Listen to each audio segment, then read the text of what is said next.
Hello student, कक्षा 9 exercise 1.2 कक्षा 9 गणित एक्सरसाइज 1.2 का पहला सवाल है, नीचे दिए गए कथन सत्य हैं या असत्य, कारण के साथ अपने उत्तर दीजिए।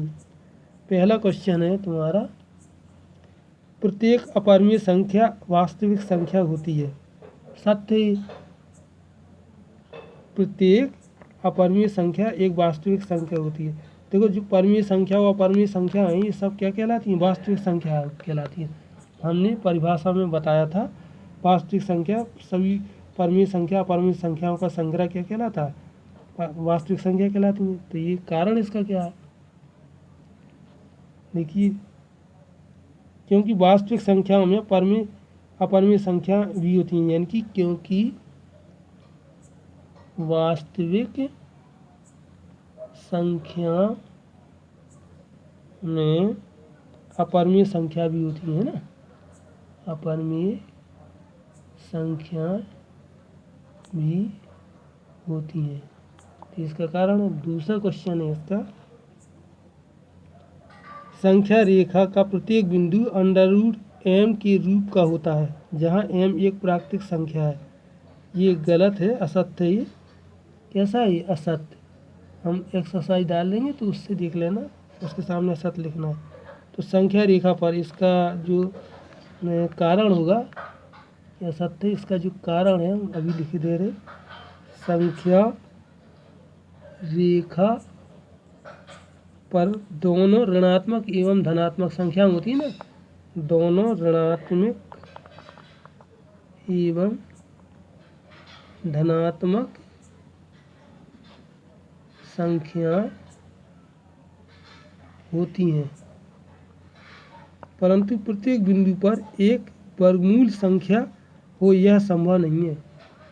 समझे ना? परंतु प्रत्येक बिंदु पर एक वर्गमूल संख्या हो यह संभव नहीं है। तो कहने का तात्पर्य यही है, संख्या रेखा का प्रत्येक बिंदु √m के रूप का होता है, उसने कहा। तो ये कैसा है? असत्य है, जहाँ m एक प्राकृतिक संख्या है, यानी ये सत्य है। तीसरा क्वेश्चन है इसका, कहा प्रत्येक वास्तविक संख्या एक अपरिमेय संख्या होती है। गलत, असत्य है, क्योंकि प्रत्येक वास्तविक संख्या एक अपरिमेय संख्या जरूरी नहीं है कि प्रत्येक वास्तविक संख्या एक अपरिमेय संख्या हो, लेकिन प्रत्येक अपरिमेय संख्या वास्तविक संख्या जरूर होती है। क्योंकि वास्तविक संख्या तो देखिए तुम्हारे जो है परिमेय संख्या जितनी भी हैं वो वास्तविक संख्या है, अपरिमेय संख्या वो वास्तविक संख्या है, लेकिन ये जरूरी नहीं है कि प्रत्येक वास्तविक संख्या पर प्रत्येक वास्तविक संख्या एक अपरिमेय संख्या हो, ये जरूरी नहीं है। तो यहाँ पे लिखना है ये कैसा है? असत्य। इसका कारण क्या है? क्योंकि वास्तविक संख्याओं के समूह में वास्तविक संख्याओं के समूह में परिमेय संख्या एवं अपरिमेय संख्या दोनों होती हैं। परिमेय संख्या एवं अपरिमेय संख्या बताया था ना, संख्या दोनों होती, तो दोनों होती हैं, परिमेय संख्या भी होती है, क्योंकि वास्तविक संख्याओं के समूह में जो परिमेय संख्या और अपरिमेय संख्या का संग्रह होता है, हमने बताया था, वो क्या कौन सी संख्या कहलाती है? वास्तविक संख्या होती है। और इसमें थोड़ा और समझिए, ठीक है? तो यहाँ पे लिखना, केवल इसमें अपरिमेय संख्या ही नहीं होती, यानी वास्तविक संख्या में केवल अपरिमेय संख्या ही नहीं होती, वास्तविक संख्या में परिमेय और अपरिमेय संख्या दोनों ही होती हैं। अपरिमेय संख्या ही नहीं होती, तो इसका कारण। तो क्वेश्चन था तुम्हारा, प्रत्येक वास्तविक संख्या एक अपरिमेय संख्या होती है, ये असत्य है। ठीक है, इसको कर लेना। इसका दूसरा क्वेश्चन है, क्या सभी धनात्मक पूर्णांकों के वर्गमूल अपरिमेय होते हैं? यदि नहीं तो एक ऐसी संख्या के वर्गमूल का उदाहरण दीजिए जो एक परिमेय संख्या है। तो सभी धनात्मक पूर्णांकों के वर्गमूल अपरिमेय नहीं होते, ये याद होना चाहिए। सभी धनात्मक पूर्णांकों, अभी एग्जाम्पल द्वारा बता रहे, पूर्णांकों के वर्गमूल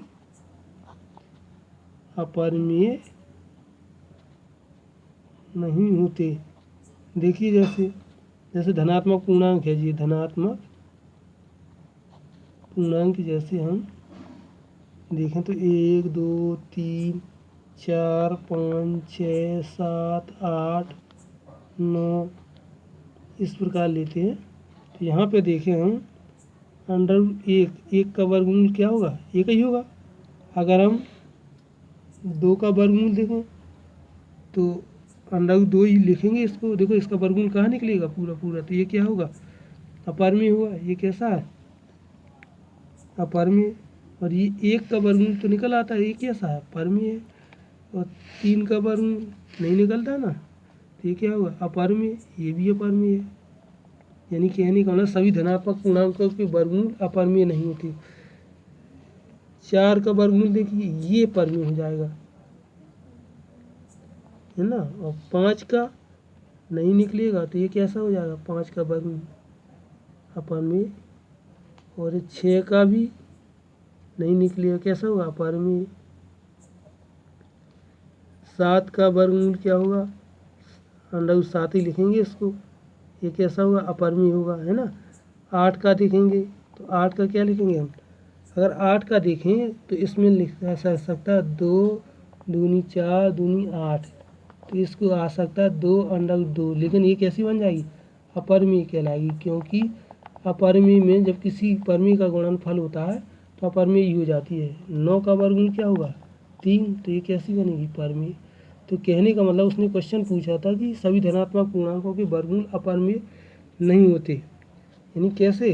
सत्य वास्तव में सभी धनात्मक पूर्णांकों के वर्गमूल अपरिमेय नहीं होते। देखिए कुछ परिमेय हैं, धनात्मक पूर्णांक 1, 2, 3, 4, 5 लिए, तो ये देखो कुछ परिमेय भी है। ये इस 4 का वर्गमूल क्या? परिमेय आया। 5 का वर्गमूल अपरिमेय आया। देखो ये सारे तो धनात्मक पूर्णांकों को, सभी धनात्मक पूर्णांकों के वर्गमूल अपरिमेय नहीं होते, हमने सिद्ध करके दिखाया है।